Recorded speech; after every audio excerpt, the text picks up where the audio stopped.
Guys, we are playing a game that requires ray tracing on a GPU that doesn't have ray tracing. Look at the performance we're getting in Indiana Jones. This is incredible, guys. 70 FPS.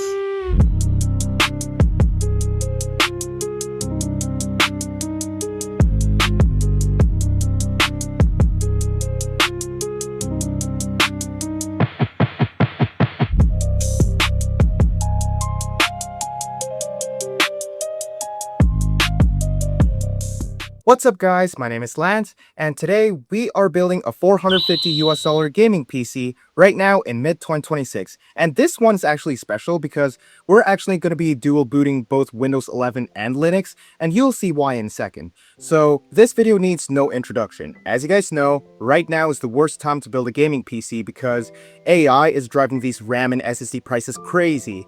But if you really need to build a gaming PC right now, then you've come to the right place. So in this video, we'll be going over the parts we use and why we chose them, our PC building montage, as well as the benchmarks. So without any further ado, let's get into it. So for our motherboard, we are rocking the Gigabyte B550M-K, which costed me around $57 on sale. And this is a great motherboard as it has PCIe 4.0 support for both the GPU and the M.2 SSDs.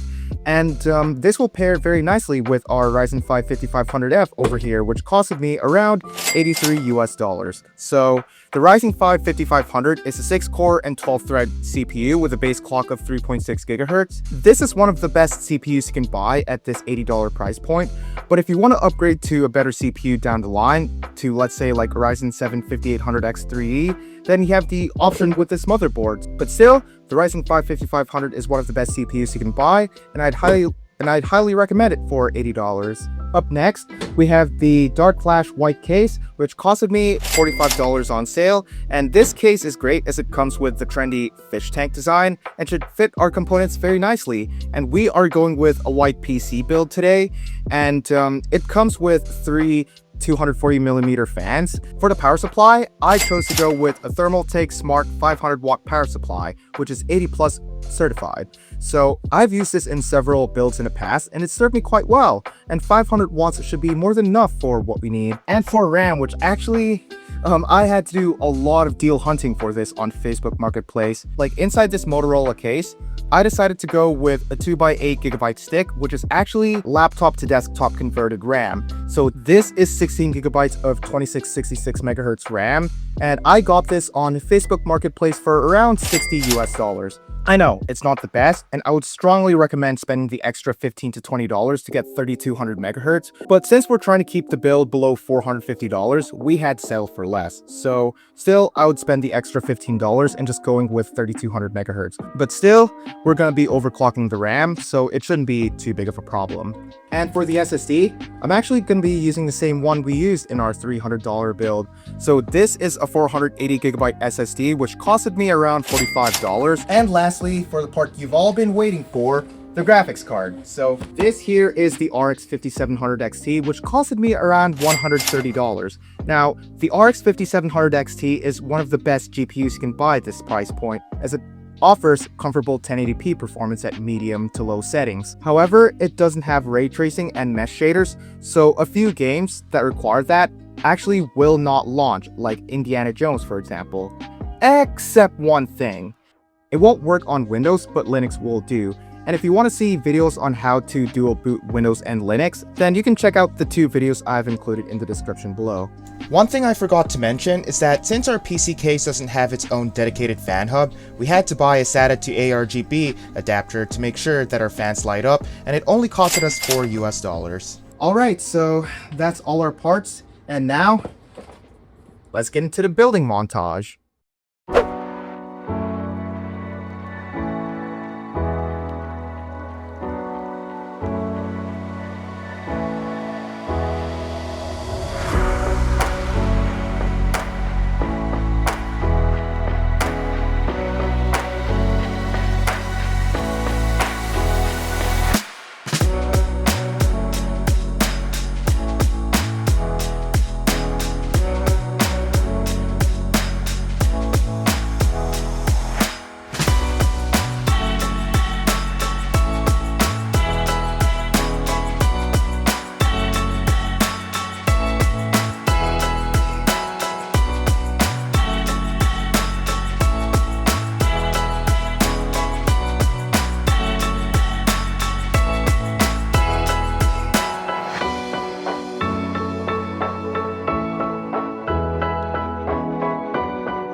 Alright, lights, camera, action. Do you guys see me? Hello! So yeah, like this is our PC right here, and let me just turn it on just to show you the full beauty of this PC. So yeah, like, isn't it beautiful? Alright, so as you can see, this is what happens when we dual boot both Windows and Linux. So we have Ubuntu at the top right there, and we have Windows at the bottom right there. I'm gonna be doing first is actually booting into Windows. So like, I'm just gonna select Windows here. Let's just press enter. And there we go. It boots straight into Windows 11. So yeah, that is our boot sequence. And now let's test some Black Myth Wukong. Alright guys, so the first game we'll be testing is Black Myth Wukong. So we are running at 66% resolution scale with FSR.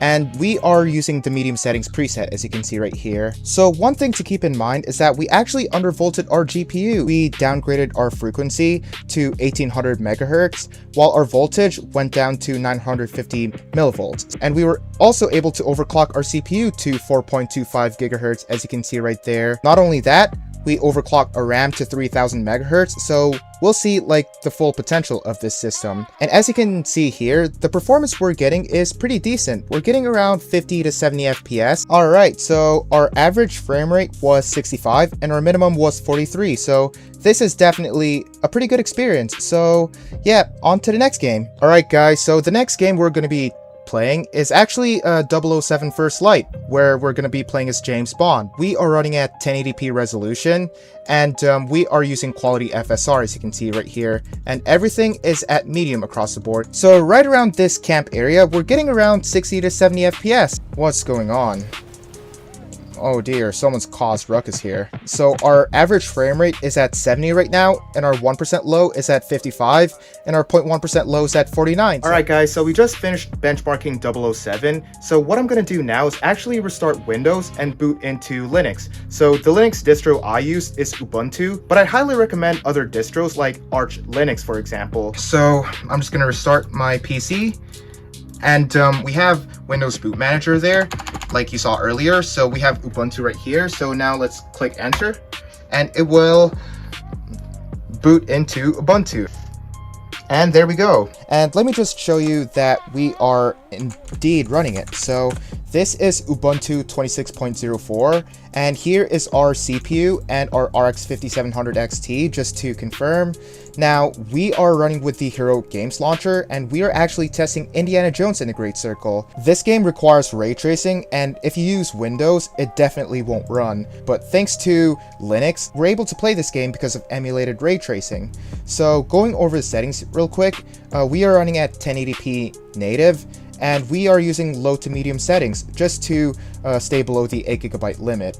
And we are not using any form of upscaling like FSR. Like, as you can see, we're sitting around like 60 to 70 FPS, and the game looks pretty good too. Just look at these shots. I'm really happy to see that even with emulated ray tracing, the RX 5700 XT can run this game pretty well. Yeah, Linux is definitely the future for AAA gaming. For multiplayer gaming right now, I wouldn't say it's the best because of anti-cheat, but as you can see here, like, this game is running really well on our system. So our average frame rate is 70, and our 1% low is 48, and our 0.1% low is 47. Alright guys, so the last game we'll be testing is Alan Wake 2. So this is the most demanding game for today. So we are running at 1080p with FSR quality over here, and our graphics preset is set to medium, and running around this area, which is actually the most demanding area of the game, we are getting around 40 to 50 FPS. So if you've seen Crisp from Zedworms Gaming, his RX 5700 XT running Windows 11